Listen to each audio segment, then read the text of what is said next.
Marshmallow smile and behold the creation of man. Great words will cover up the actions.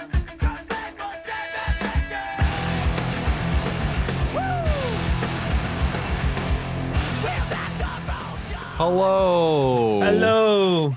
We're back. I have longtime friend of the show, hasn't been back for a couple of movies. Juan with me today. Hello. Brendan really stole the show for a little while with the plethora of fucking musicals we were doing. So glad to have another fresh face on. And boy, oh boy, am I glad to have watched the fucking film we watched for this one. Yeah, I was talking to you about some of the movies that we were doing this month. And then when it came down to it, I was going to do this with Devin, but then Devin bailed because he sucks.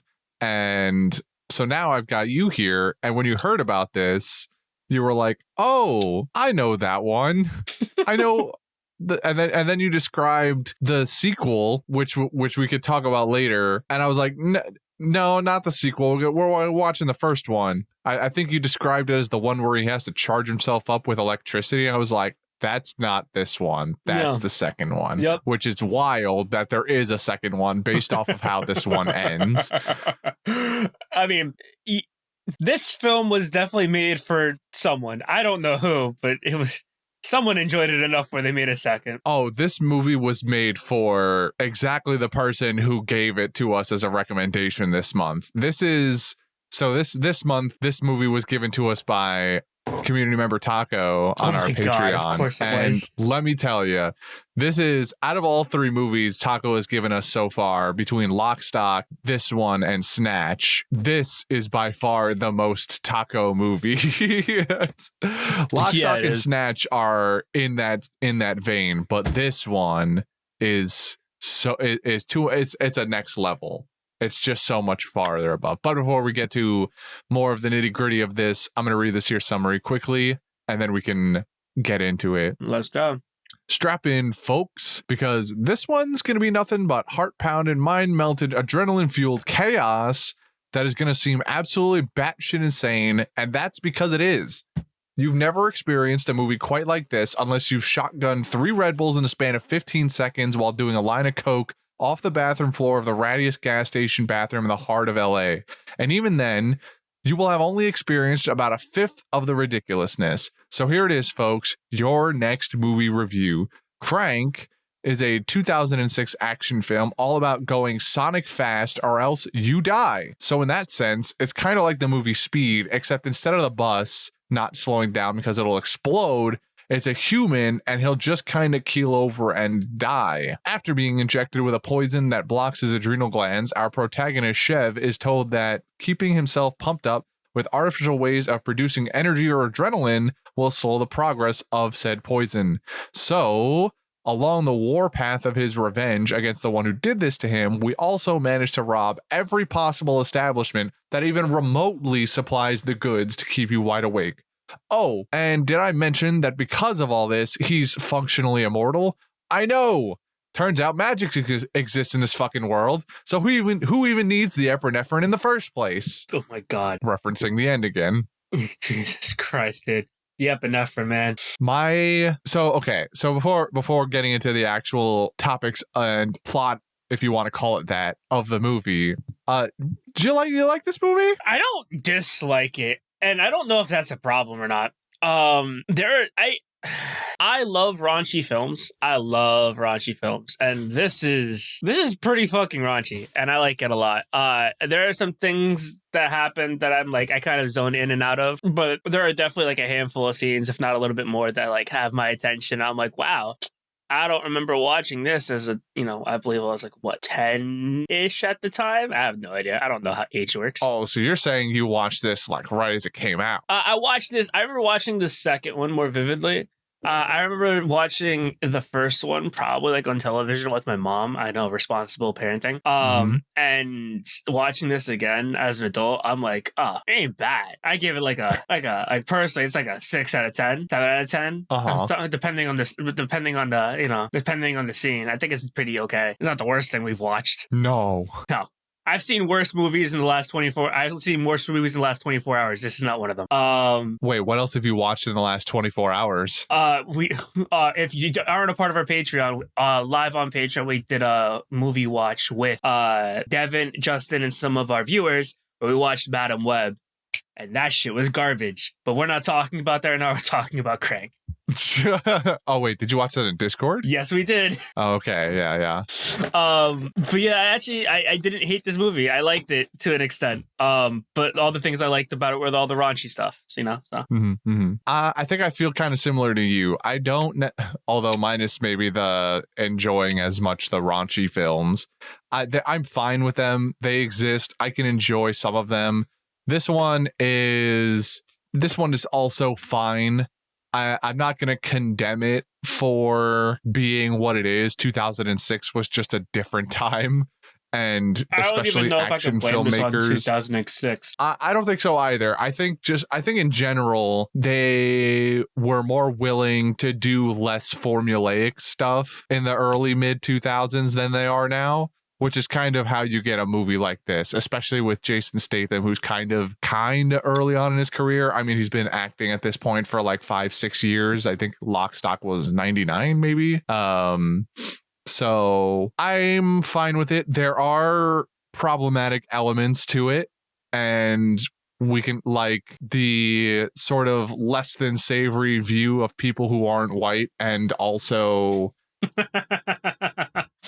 And also like the way and also public sex, maybe, although that's maybe less of a general issue and more of like a what the fuck is going on issue. I thought both things you've mentioned I enjoyed.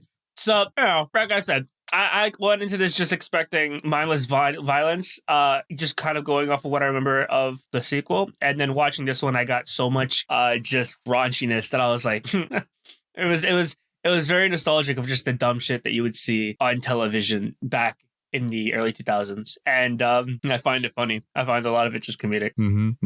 So getting into the movie itself, we have this guy, Jason Statham, who you wake up and it immediately throws you into first person point of view, which I thought was very interesting. Cool. I thought that was so dope. I thought so too. And it'll do that a couple of times throughout the movie where we just end up in either a first person perspective or just a weird camera angle that's not the usual sort of style for an action movie. And I think that part is cool. Like their willingness to mix up the way the movie is shot is at least more fun and lends itself to the entertainment value of the movie. So that part I can appreciate. And it's like a couple of minutes of him stumbling through the apartment, washing his face, and then you get to the TV finally, and we pop the movie in before we're finally back out of first person mode. Yeah. Kind of felt like GTA.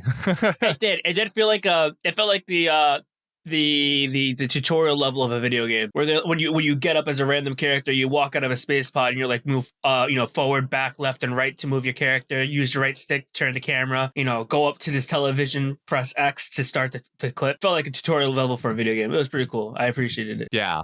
So then begins with no explanation. He pops in this DVD and you just kind of get the lowdown on what this movie is going to be about in about 5 minutes, because then you have this DVD of some dude named Verona who we're meeting for the first time, who's apparently broken into Chevy's apartment, and they knock the fuck out of him and instead of just killing him outright, they decide they're going to inject him with this Chinese poison. The Beijing cocktail for some reason. And now you have your plot. This DVD is all you need to know about what we're going to get for the rest of the movie. You need no other explanation. There's no need for other backstory. We don't need why these people are doing these things. You're just going to meet a bunch of characters and they mean nothing except to move Chevy closer to killing Verona. And that's it. Pretty much.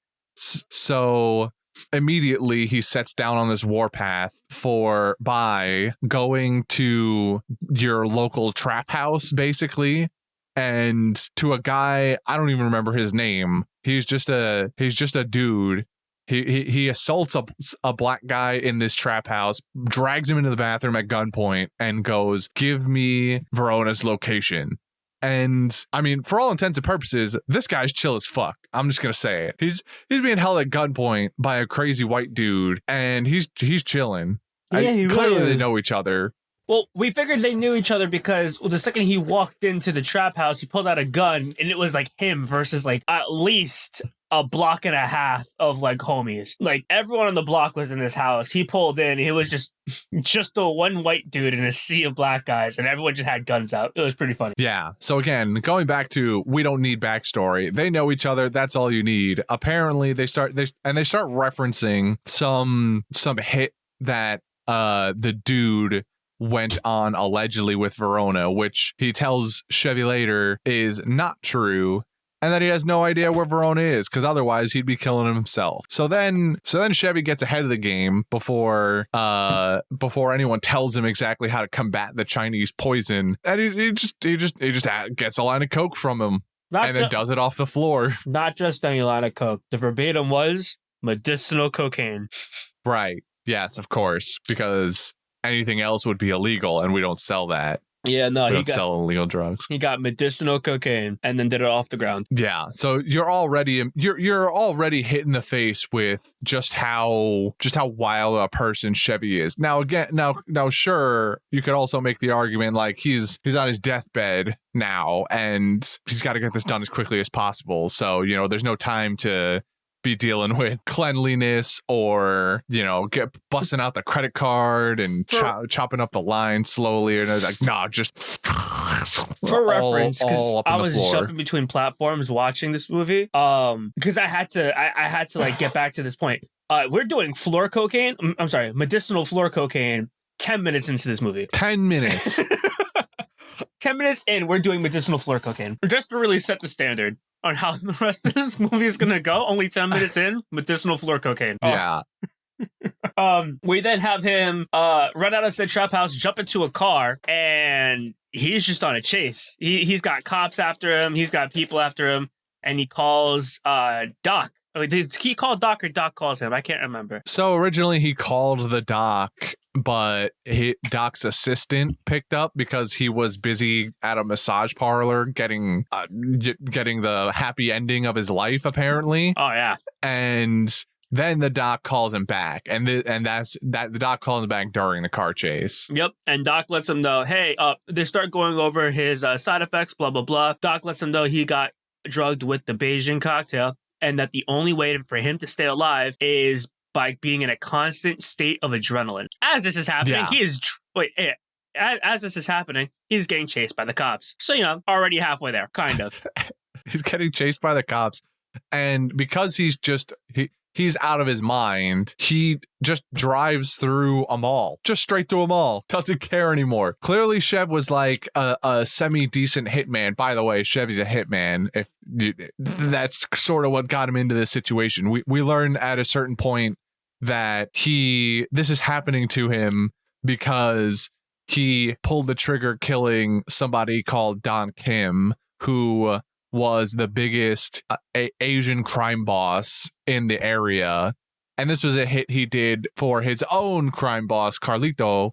And Verona, I guess, or whoever, worked for Don Kim or was hired by someone related to Don Kim to kill Chevy. So this is how we kind of end up in this situation. And we learn that later. So now we've got this thing happening where he's now being chased and through the mall, doesn't care, breaking down barriers, through stores. And then my favorite part of this scene too is when he like crashes and ends up on the escalator, and the escalator's just going up and it's jammed, and he's like climbing out. And he's literally climbing out. The car flips sideways to fit right into perfect like lane of the right side of the escalator.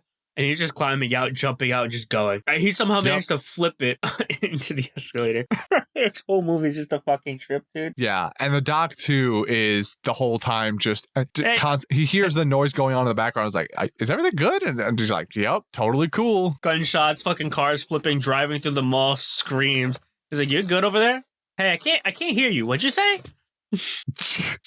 Yeah, no, totally fine. Nothing to see here, nothing to hear here. I just it was like at this point too that I started forming this sort of parallel between the movie. You've seen Speed, right? You know Speed with Keanu Reeves and Sandra Bullock. Yep. Yeah, it was at this point that I kind of started forming this parallel in my head.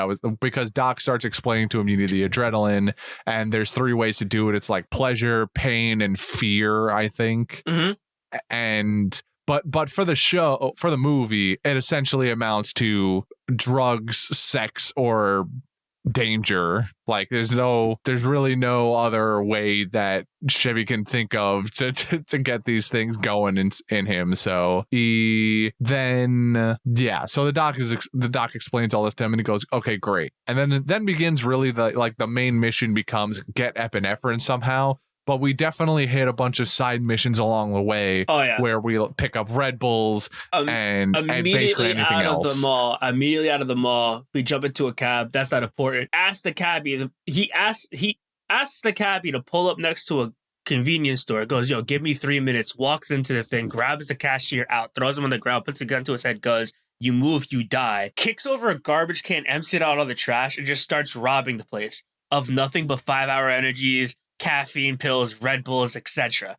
And that's he's like living every high schooler's dream in like the early, like in the mid 2000s, just fucking throwing back monsters and Red Bulls, trying to literally give himself a heart attack. Yeah. So I'm it's just it's so nonsense.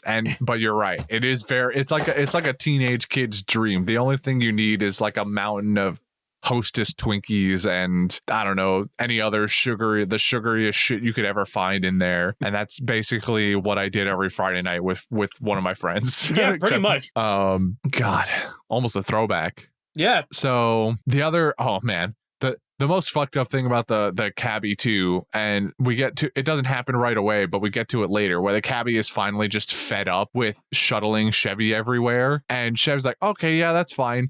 He goes, fuck you, I don't need your cab. Throws him out of the cab. Ahead. Oh, he throws him out of the cab. And he throws him out of the cab in the middle of the street. So like there's restaurants all over the streets and shit. He throws the cabbie out of the cab. And what does he scream? He screams, he points to the cabbie, who's of Middle Eastern descent, and goes, Al Qaeda, Al Qaeda, Al Qaeda. Oh, it's so fucked up. It's so fucked up. Old ladies, old dudes, like geriatric, just jump on this poor dude and start choking him out. At one point, the last scene before they drive off is one of the old ladies. I can't tell if it was his leg or his arm, but just snap it. You hear it. Yeah, you hear them actively breaking the bones of this poor dude. I'm like, what?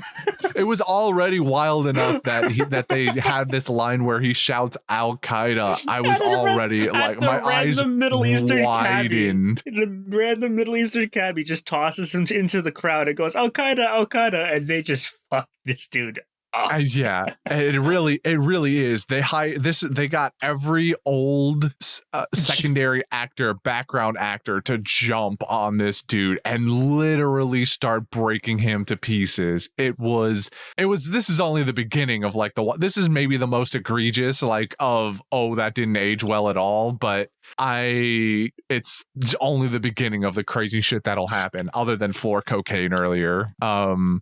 Right. So Chev takes this cab to his boss's place, Carlito, and tries to demand answers, or at least get help. And Carlito basically tells him, "You're shit out of luck, dog. Like I got nothing for you. That's that Chinese shit. You're dead. No matter what, you might as well just go find a hole and die quietly so you're not making any problems." And Chevy doesn't like this, of course, but it's tough luck, because otherwise he's just going to get shot in the spot. So he has to leave. Which this part is where I will say has become a recurring theme in the movie, which is every time we hit like a benchmark where he actually has to talk to a person and not do something absolutely wild, the immediate consensus is you're going to die. You actually should already be dead. How the fuck are you alive?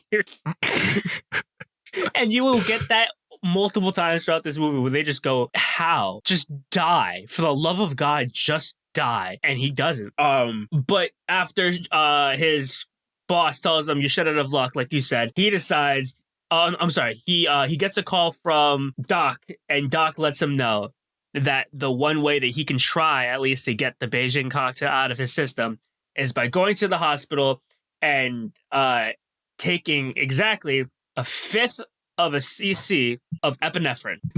Before we get to him actually getting the epinephrine, just spoiler, he does not take a fifth of the epinephrine. Holy fucking shit, does he not take a fifth of the epinephrine? And I can't wait we get there.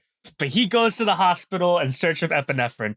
And the first thing we do is we go to the counter, apparently at the gift store or the pharmacy. I have no idea. And he looks cracked out of his mind, to the point where the pharmacist behind the register goes, I can't help you, but wait right here. And we can only assume what she actually is doing is calling security. But to what could only be, in my head, Chester Bennington, or at least his clone. No, it is. It's Chester Bennington. Just Chester Bennington. Okay, it's literally Chester Bennington making a cameo in this movie as your local fucking like druggie. Yes, it just does not age well.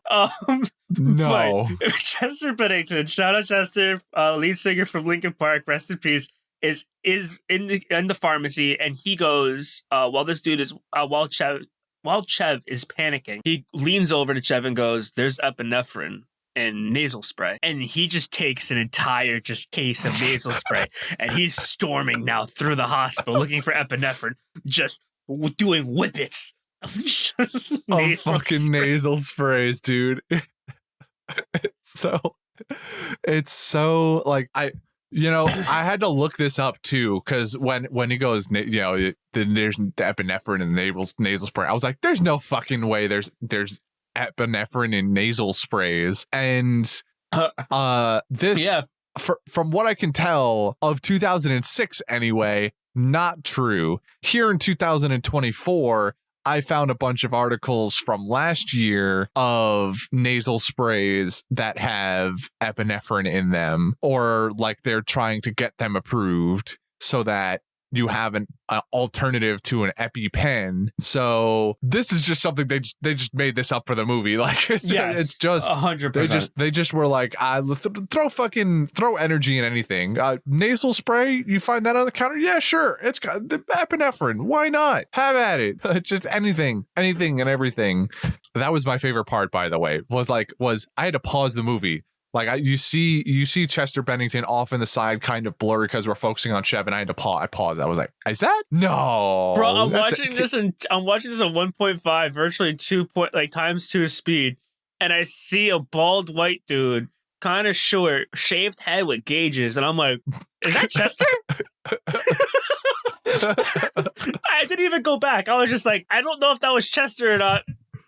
I'm gonna just keep that in the back of my head, and you brought it up, and you confirmed it. So that was Chester. That's wild. I didn't know that Chester was in the fucking movie, dude. 100%. Yeah, I had to look it up as soon as I saw that as well. So like it was him. I found the articles of people who also watched Crank and were like, "Was that? Is it? No, it was." And this is like. Well, I guess that's not true. They're like Linkin Park has been around for a couple of years by this point, so they've got Hybrid Theory and Meteora. So it is 2006. MTV loves Linkin Park. Yeah. If it's not Slim Shady, it is Linkin Park. So this is like them riding or at least him anyway, riding the early highs of their fame. So. I didn't expect to see it, but I'm sure glad it happened because man, that really highlighted the movie for me. Yeah. So now we get to a part, I think like a half hour, 40 minutes into the movie. Chev this entire time has been trying to call his girlfriend who doesn't have a cell phone, so only a home phone. So he's been trying to call her house a couple of times already. And finally, she gets back to him. And this is now the next side quest, because also something we skipped over is by this point, Chev has killed this other dude, Verona's brother, because he got a tip off from one of his other friends who's like I don't even know what to call this dude. For lack of a better term, I'm going to call him a cross-dresser. And he's just very flamboyant. He's a very flamboyant man. And he got a tip off, or he tipped off Chevy to the location of Verona's brother, and he goes and kills Verona's brother, who I don't think ever gets a name. It doesn't matter. He is now worried about Verona coming after his girlfriend. So we go to her house. Well, before we do that, yeah. Because this is the important part. There's a scene that does, which I'm confused why they put it in there. Chev goes into he's running from the cops, whiffing nasal spray. He finds this old dude's room, and he has a moment with him. Doesn't matter. The only thing about I think that whole thing was just there to just throw you off. Moral story is he steals his whatever the fuck they give hospital patients, the gown.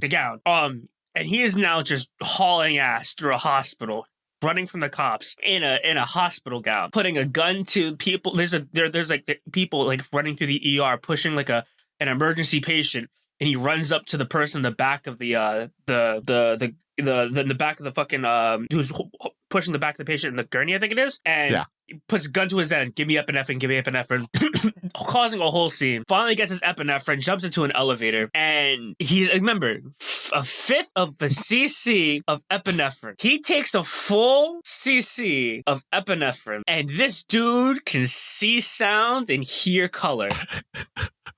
I had this in, again, 1.5 two times speed. He then leaves when that elevator door opens. This man was speed incarnate. This was the real Flash movie before we ever got this dude hauled ass. This put Forrest Gump to shame. Just sprinting. Mind you, he now, like we were saying, he has to get to his girlfriend's house. Doesn't do it by car.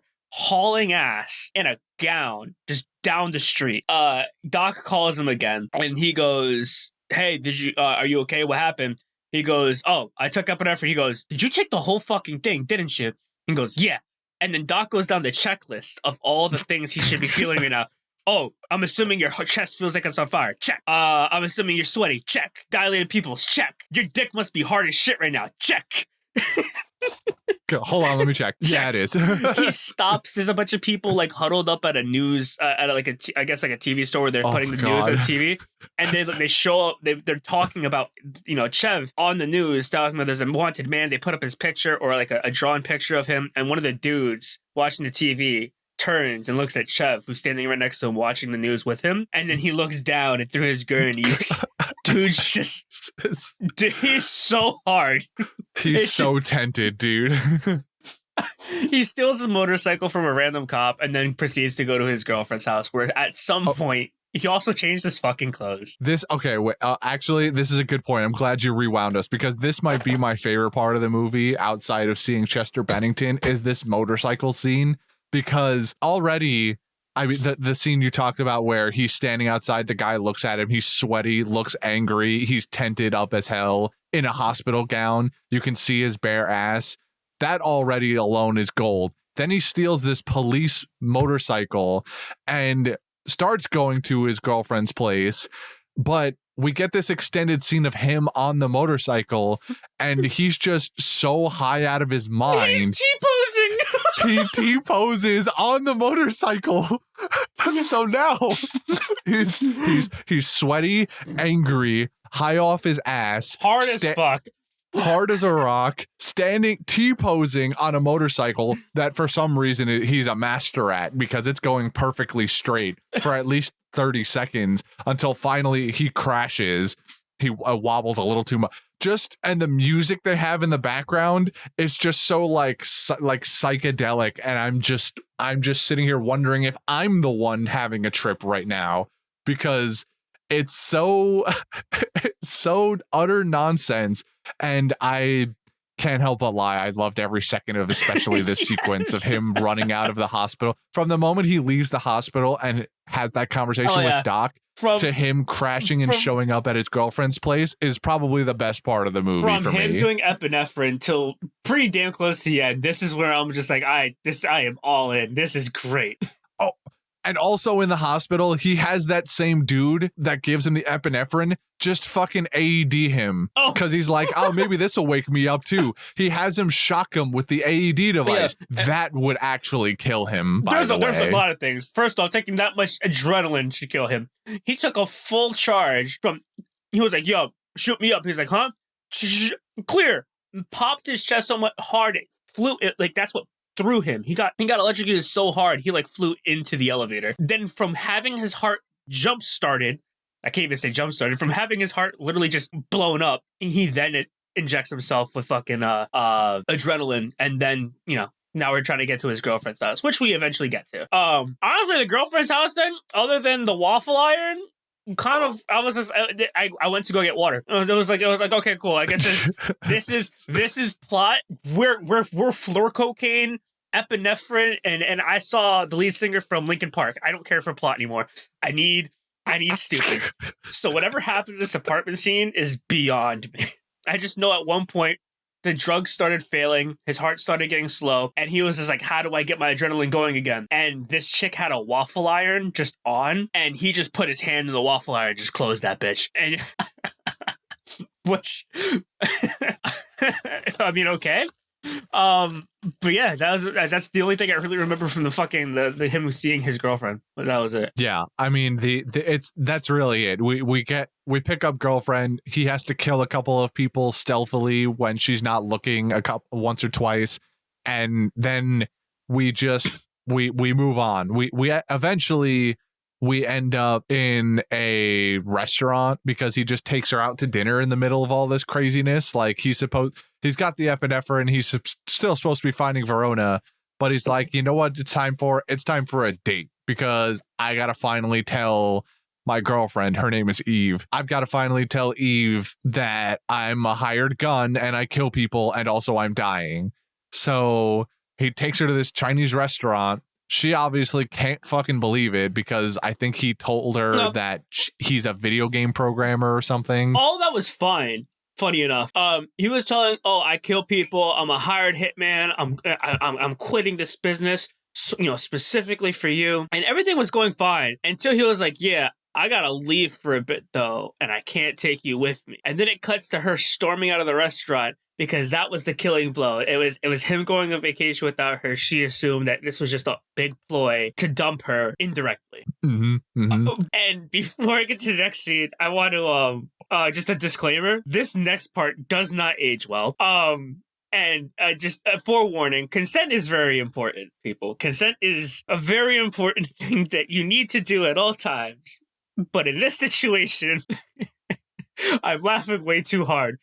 Because I found this shit hysterical, and it's so raunchy, it's so bad, it does not age well. But his heart starts to slow down, and he goes, "What can I do with my girlfriend in the middle of Chinatown?" Which is crazy, also, by the way. Like he's taken all of these, all drugs and energy drinks, and it's only been like a couple of hours at most. This dude like is he should 3 horse tranquilizers in. This dude should be.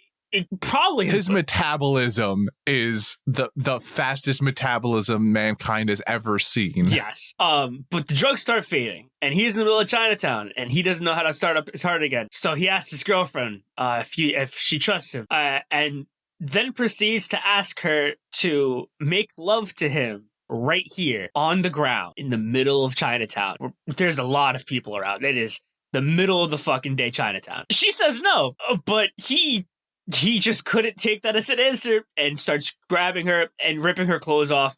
And it's getting really raunchy. It's getting really sketchy. Like at this point, she should have hit him. And she did. She then apologized because I guess toxic relationships. Somehow, some way, she managed to get turned on by this. And they begin to have a full-blown, rough sex scene in the middle of Chinatown for everyone to watch. And it gets his adrenaline fucking pumping. As I feel like it would anyway. But the way the scene was done was fucking hysterical. and I just can't. The context of the scene was awful. The scene itself was hysterically fun. The worst part of it, not only is it borderline unconsenting sex, and she just eventually becomes into it for some reason. He then can't get hard anymore, despite having been rock solid for like the last 30 minutes because of the epinephrine overdose. He's now not anymore for some reason, and has to get it up again, but he just can't. Like he's looking around for inspiration, trying different positions even, and it's so, you want to talk about something that's like really not okay. He isn't turned on until a bus full of Japanese schoolgirls pulls up and he looks all of them in the face, and for some reason this is what does it for him, and now he's good. Now he's going. He was alive, to quote. Oh yeah, that line. I again, you want to talk another thing that you want to talk about? You shouldn't be laughing at, but like he gets going and they're going at it. They're having sex in the middle of Chinatown. Finally, he's hard. He's hitting it, and it's just I'm alive. He throws his hands up, and everyone's cheering. Everybody that is watching is not only super into it, but they're cheering, glorifying this. They also half of them might not even understand what he's saying in the first place. No, but it's so. And then later we get a news scene of a couple of the Japanese schoolgirls because the news is following the carnage. And they're like, oh, he's so manly. He just took his woman in public like that. And I'm like, this needs to stop. I can't do this anymore. I have never switched between being entertained and actively cringing so many times in a movie before. Yes, very much so. It was, I couldn't, I went from, oh shit, that's really cool, to that's really funny, to please make it stop, so many times. Too many times. It was all the entire movie. And it doesn't stop, because now we're at the halfway point. In the middle of back shots in Chinatown, he gets a call from, I can't even remember who, but it was to tell him the dude's name was Kalo. It's the cross-dresser, the flamboyant guy. He gets a call from the flamboyant Kalo, and they tell him to meet him at a warehouse. If you don't, I think something bad happens to Kalo. Spoiler, something bad happens to Kalo. What happens? He's dead. We get to the warehouse. We proceed with the killings. Kalo's supposed to be this dude's acquaintance, work partner, whatever. In the midst of all of the gunfighting and killing, Chavez grabs his friend who's like tied down, his dead friend who is tied into a desk chair, and uses him as a human meat shield for the litany of bullets that are flying at him.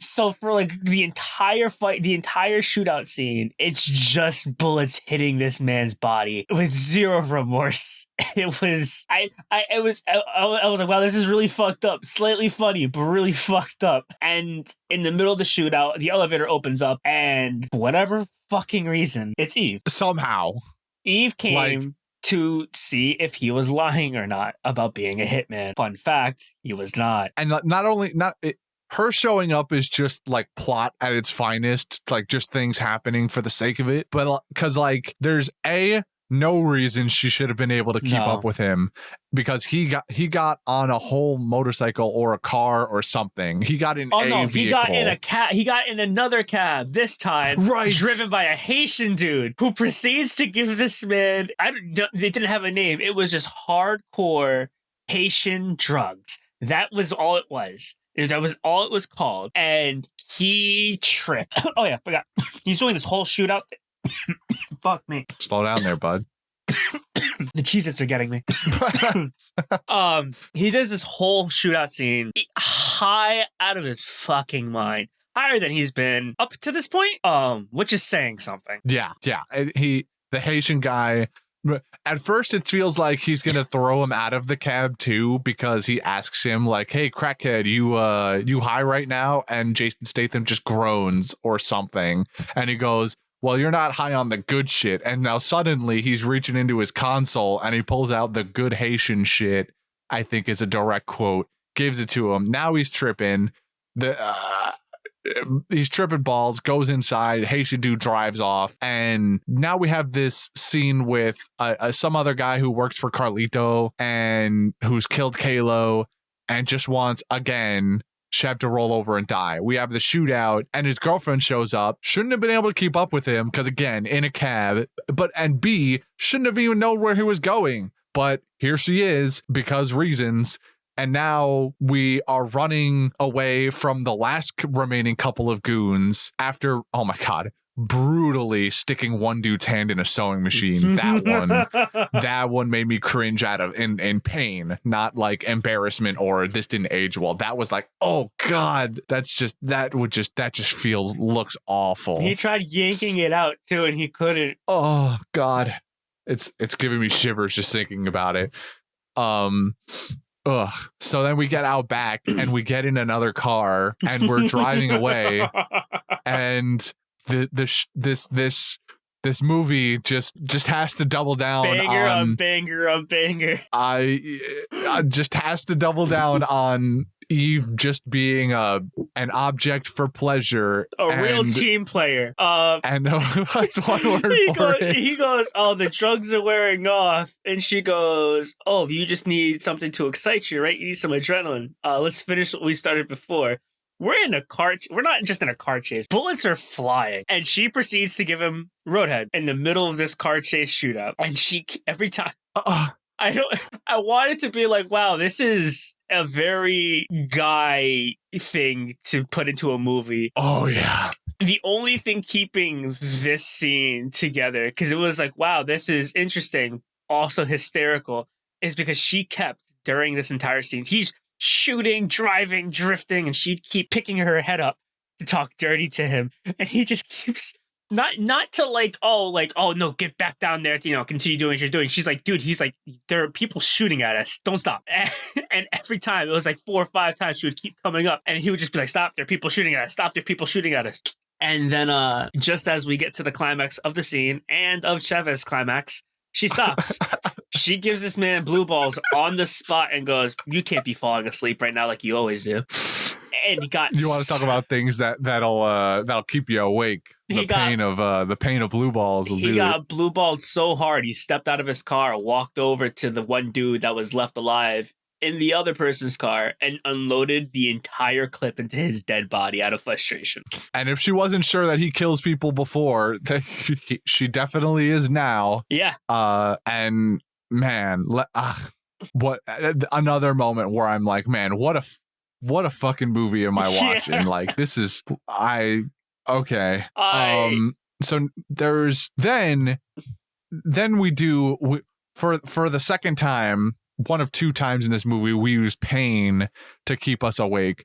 We're on the way to Doc's place, but before we get there, we decide to stop at a local hardware store. Oh my God. And he puts like 9 nails into his kneecap. He walks into the hardware store. We have no idea what we're in there for. And at first I was like, what drugs are we going to do? Whippets? Like, what are we getting from this hardware store? And Eve walks in and it's just this dude leaned up against the aisle shelf with a hammer and like long, like 9-inch nails. And he's just hammering it into his fucking leg because he can't feel his leg. I was some. I had no idea what was going on at this point. I was so just dumbfounded about what was going on. Yeah, crazy. Another like a body horror thing outside of the sewing needle thing where he's just in there nailing things to his knee, and nobody's bothering him, by the way. Nobody's in there like, I mean, maybe if I was a store employee, I'd probably be like, I definitely don't get paid enough for this. I definitely don't get paid enough for this. I'm probably calling the cops, and maybe the cops were on their way, but nobody in there is like looking at him. Nobody's interacting with. He's just sitting there minding his own business, hammering away. And finally, actually, I think at this point the doc calls for one final time. And it's like, I'm home if you want to come swing on by. And so we end up at the doc's place. finally face to face with him, and he's like, look, man, I still can't do anything for you. I've patched you up, like stopped your bleeding and took all those stupid ass nails out of your knee, but you're still gonna die. Like, that's unavoidable here. Yeah. Like, I can make this quick for you. He's like, I can put you on a thing, make you go nice and quiet. It'll be peaceful. Or, we could drag this out. I could put you on life support. It'll take a couple days. That doesn't sound great to me, but hey, I'll do it if you want a couple more days with your girlfriend.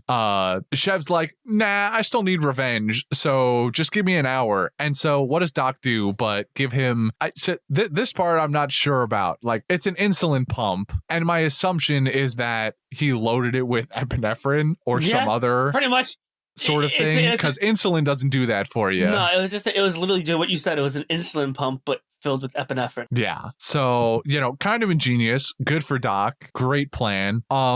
Ends up not really meaning anything, like a lot of things in this movie, because he gets to use it on his way to where Verona is, and then subsequently Carlito, but then it gets taken away from him immediately. So it's like, sure, why not? Whatever, who cares? But in between this, there's one more bonkers ass scene of Chev tripping balls because he gets in this elevator to the rooftop, and an Asian man walks in with him, and he just has this like existential crisis with himself, where the Asian man starts talking to him but in different voices, and then he's turning into him.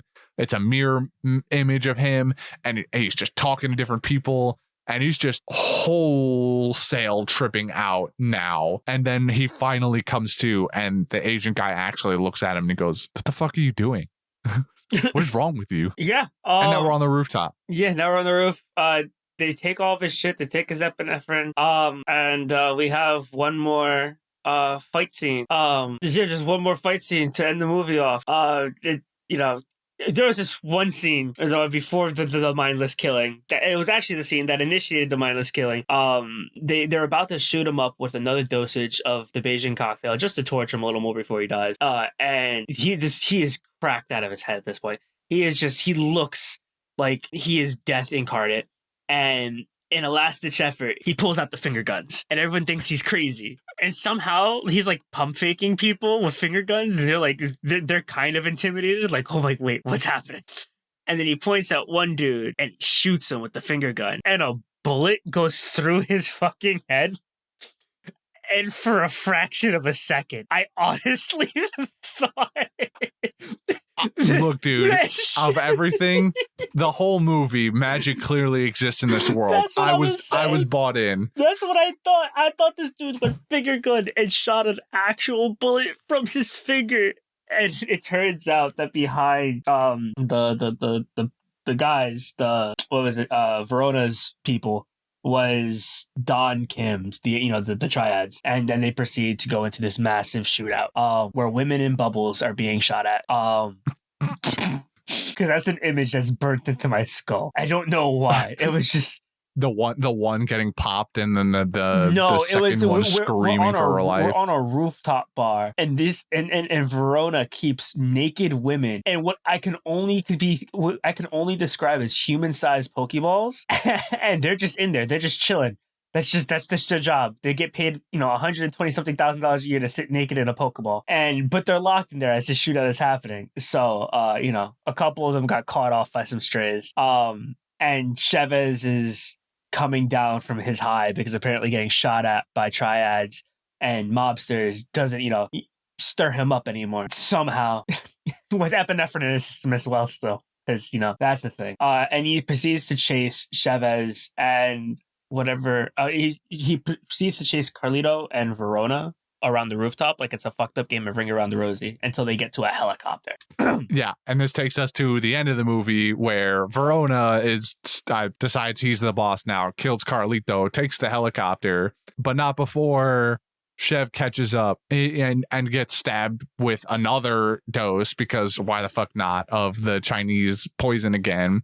So we got another Beijing cocktail in us. Not that it matters anyway, but like he had a gun, but he still chose to inject him and then throw him off to the side. Just shoot him. Why do we have to keep stabbing this guy with the Beijing cocktail? It doesn't work. Clearly. Just shoot him. bullets work great. We've shown that. Just shoot them. But anyway, Verona does that, kills Carlito, gets in the helicopter, but Chev still holds on, manages to get in the helicopter. We have a short scuffle between him and Verona in a very poorly CG'd fight within this helicopter, and they both fall out, and you're like, oh, okay, so this is it. Like, neither of them have a parachute, so this is just going to be it for him one way or another. On the way down, Chev snaps Verona's neck, so he's dead. I told you I would kill you. I told you I'd kill you, you bastard. I guarantee Verona is at least dead. Not because I'm going to spoil whether he's in the next movie or not, but you're falling from a helicopter with no parachute. You're above skyscrapers. The only way you don't die before you reach the ground is if you have enough adrenaline in you to keep you awake, which only one of the two, dude. So honestly, I think Carlito was dead regardless. But that's not how it works. You can be hopped up on epinephrine and still die from that. What do you? I said no. I said the person falling from the helicopter above skyscrapers. He'd die of a heart attack before he hit the ground. Right. But only one of them is hopped up on enough fucking adrenaline to keep him awake during this entire fall. So awake that after he kills Carlito, he calls his girlfriend. Oh, it tries to. She only has a house phone, so he leaves a message on her home phone for her to find later, when all of this trauma is over. And he just sort of accepts his death at that point, hangs up, closes his eyes. He's falling closer and closer to the image of the street below, because it doesn't even look like they practical effected like a camera on a drone or something and zoomed it to the floor. It just looks like they CG'd him over a picture of a street and just punch zoomed it in. Anyway, he literally bounces off of a car, because again, this world is magic, and then lands in front of the camera, and you go, okay, Chev's dead, movie over. And then he fucking blinks, and then the movie ends, and you're like, there's no way, right? Like, how do they explain this away? Spoiler, they don't. But there is a second movie, as we spoiled at the beginning of this episode. So I don't know if I want to watch the second movie or not. I feel like I don't, because it's just gonna annoy me that he's alive the whole time. First off, he was alive for an hour and 20 minutes longer than he should have been to begin with. Correct. So I mean, what's a whole nother movie? Just more, we fucking Little Italy or something? I don't know. Right.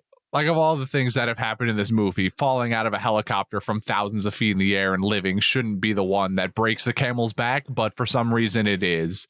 So that's Crank. I just watch this movie at your own risk. If you've listened to this whole episode but haven't watched the movie yet, I'd say you don't have to, but no, by all means, if what we talked about for the last hour and change sounded cool, then, or like your cup of tea, by all means, just keep in mind that we haven't talked about some things that are in this movie that don't age well. We have talked about things that don't age well. Yeah, I don't know what else to say. It was a movie. I think your earlier rating of like a 6 out of 10 was accurate. Thanks, Taco. Watch it in 2x speed. You'll be done in like 55 minutes. Easy. You'll be done in like 45 minutes. The whole movie has a runtime of an hour and a half, so you'll be done in under an hour. You watched at 2x speed, and it'll make you really feel like Jason Statham, because you'll be experiencing it sonic fast like him. Boy, was he speed. He was. So with that being said, the movie plot out of the way, let's move on to some of our little end bits then, shall we? Let's go for it. Juan, what do you think? How much money do you think they used to make this movie? What was the budget for Crank? What was this made again? 2006. Like 10 million? Final answer? Yeah. That's a really good guess. You almost nailed it on the head. This movie was made for a meager $12 million. That was a really good guess. And I think probably most of the money went to Jason Statham. 110%. I 100% agree with you. Yeah. with that being said, this summer blockbuster that surely everyone was rushing to the theaters to see, how much money do you think this movie grossed? This question always asks me, like, in total, like to this day, or like back in 2006? Well, the number is 2006 money, but like inflation from then to now wasn't like insane. But yes, it's effectively these numbers are usually the amount of money that it made in theaters while it was out. Yeah. So for the like month or so it was in theaters, whatever, how much money? I feel like it has to be enough to at least warrant. They must have just broke the bare minimum to make enough to start a whole new movie. So I'm gonna say like 10 million again, or like 12. Yeah. 10. Let's do 10. No. See, like the trick here is, especially if you're going for like a break even thing, you have to take into account not only the budget but the marketing budget. So like that's the budget as I gave it to you is like just how much money it took to make the movie. When you're trying to factor in like how much it totally cost them, like with marketing, usually you double the budget of the movie and then add it on. So that's it. So it'd be like 30 million. Closer. The movie grossed about $43 million. Okay.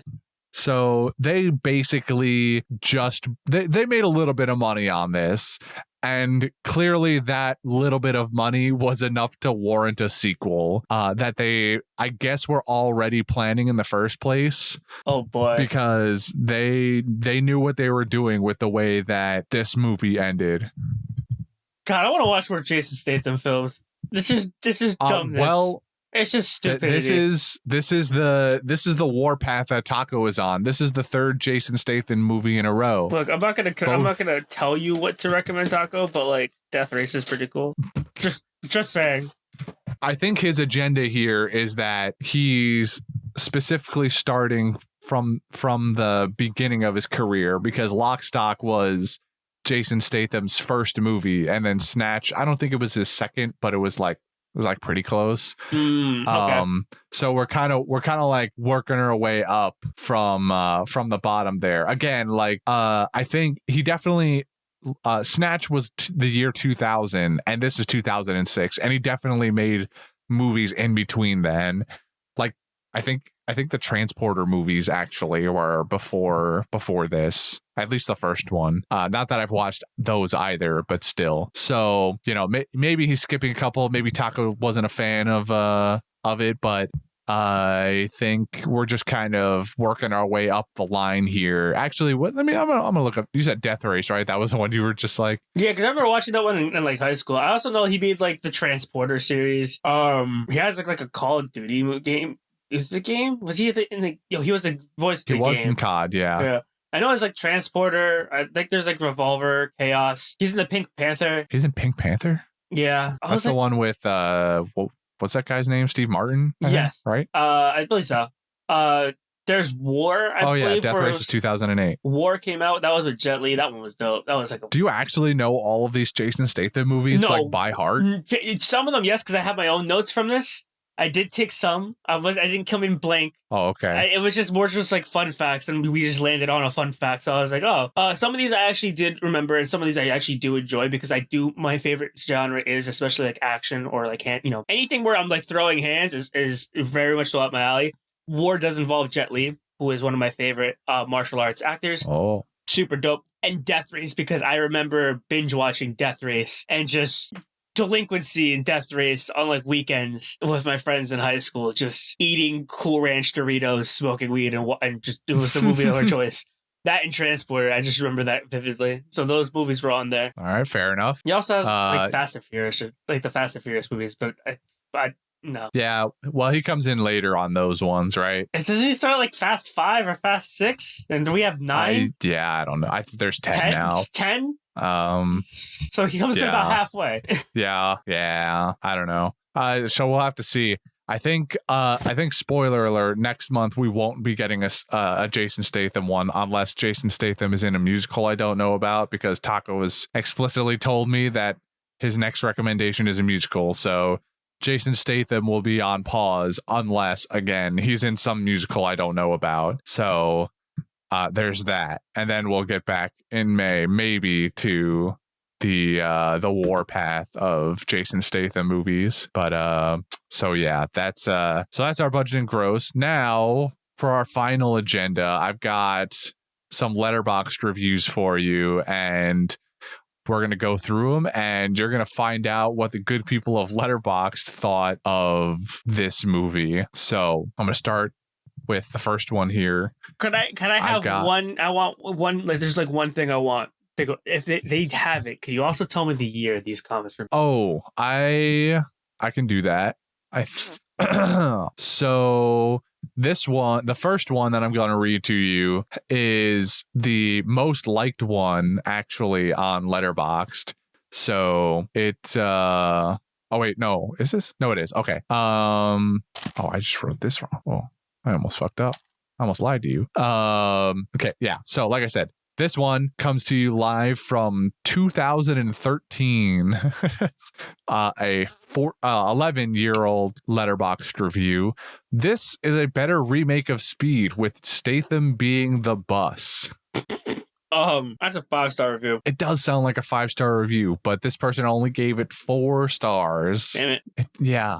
People on Letterboxd never cease to amaze me with what they do and don't rate so highly. Next, we have a comment from the year 2017. So a little bit later, we've got someone saying, this is the best and the worst film ever made. 4.5. You got the half part right, but it was 3.5 stars. Got it.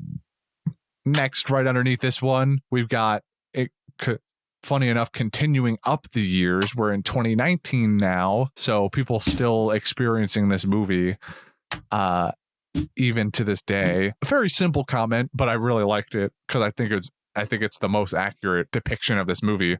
It's 4 simple words: Florida Man, the movie. 4. You gotta step your game up, man. I hate this. You are. I'm not good at guessing. You are not on it with this one. This is a 3-star review. Oh, so they're just getting lower and lower. Got it. Well, who knows if that trend will continue? Who's to say? I've got second to last one here. The year is 2020. Funny enough, like right on the edge of when COVID hit, March 30th, 2020. So someone went into quarantine and was like, you know what I haven't watched in a while? Crank. And they said pure uncut cinema. And they spelled cinema funny. They put an S instead of a C, so it's like sin. Movie still holds up as the most adrenalized punk rock un-PC fuck you to cinematic convention. And I'm always Gatham for Statham, but Chev Chelios is one for the ages. Gatham for Statham. It's my favorite part of that. 4.5. Oh, that was so close. It's a 4 stars. Oh, no, not 5. I know. With another one, a review like this, pure uncut cinema, sounds like a 5-star. Only gave it 4. Lovely. What a fuck you to you. The last review, I can't believe it actually ended up this way, where we just kept going up the years. Very recent, astoundingly recent, in fact. March 16th, 2024. 3 days ago. I didn't even realize that when I picked off this review. Oh, listen, did you fucking write a review just for the just for the bit? I did not. Maybe I need to look at the review years more often. I did not realize when I picked this one off that it was literally like 2 days after I had watched it myself. I've never played GTA, but I'm assuming it's something like this. 3. You just keep getting so close, but missing the mark. This one was 2.5 stars. I'm tired of this shit. Oh man, yeah. Oh, I got it. I think I do. That's a good idea. I've got to start keeping in mind what the dates are for some of these things. Man, and to get that many, to get 36 people to like your review when it was only 3 days ago, what were these people doing that they were searching by most recent reviews and they found her? Anyway, enough of that. We've reached the end of this one. Nothing crazy here. Just a in your face action movie, pretty straightforward, nothing complicated, and it's about all you can really ask for the time, you know. Oh yeah. So, any closing thoughts on Crank? It's not that bad. It's just, there's some things you just gotta turn your brain off to. It's some 2006 humor that just doesn't hold up in 2024. But other than that, who doesn't like a cracked out dude running down the street with a hard on and a hospital gown? T-posing on a motorcycle. T-posing on a motorcycle.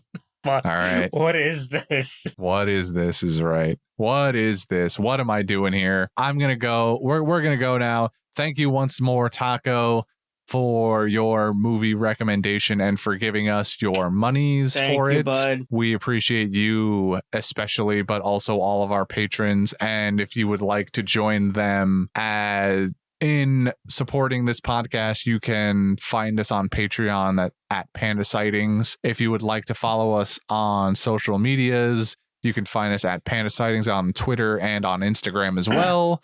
You can send us an email, pandasightings@gmail.com, if you'd like to speak with us more directly in a private matter. But if you don't mind being in public and talking to us and other people, you can join our Discord, which the link you'll find in the description or in the link tree of any of our bios on our social medias. And finally, just give us a little 5-star rating. This little Panda View thing of ours gets a little bit less recognition than our other podcast where we review One Piece, but it's here. If this one were to take off a little more, then I wouldn't mind doing even more movies. It's just I enjoy a lot of these because a lot of these movies I haven't seen before. So it's experiencing new cinema, even if it is nonsense action movies, and more recently the trend has been musicals. Oh boy. That I don't they make good content because I am just so filled with hate for them. Boy. I'm well aware, bud. But that's it. We've done the thing. Now it is time to Get the farewell. fuck out of here. All right. Time to get out. Thank you so much for having me, and peace. I'll see you for Crank 2. Oh boy. I hope not.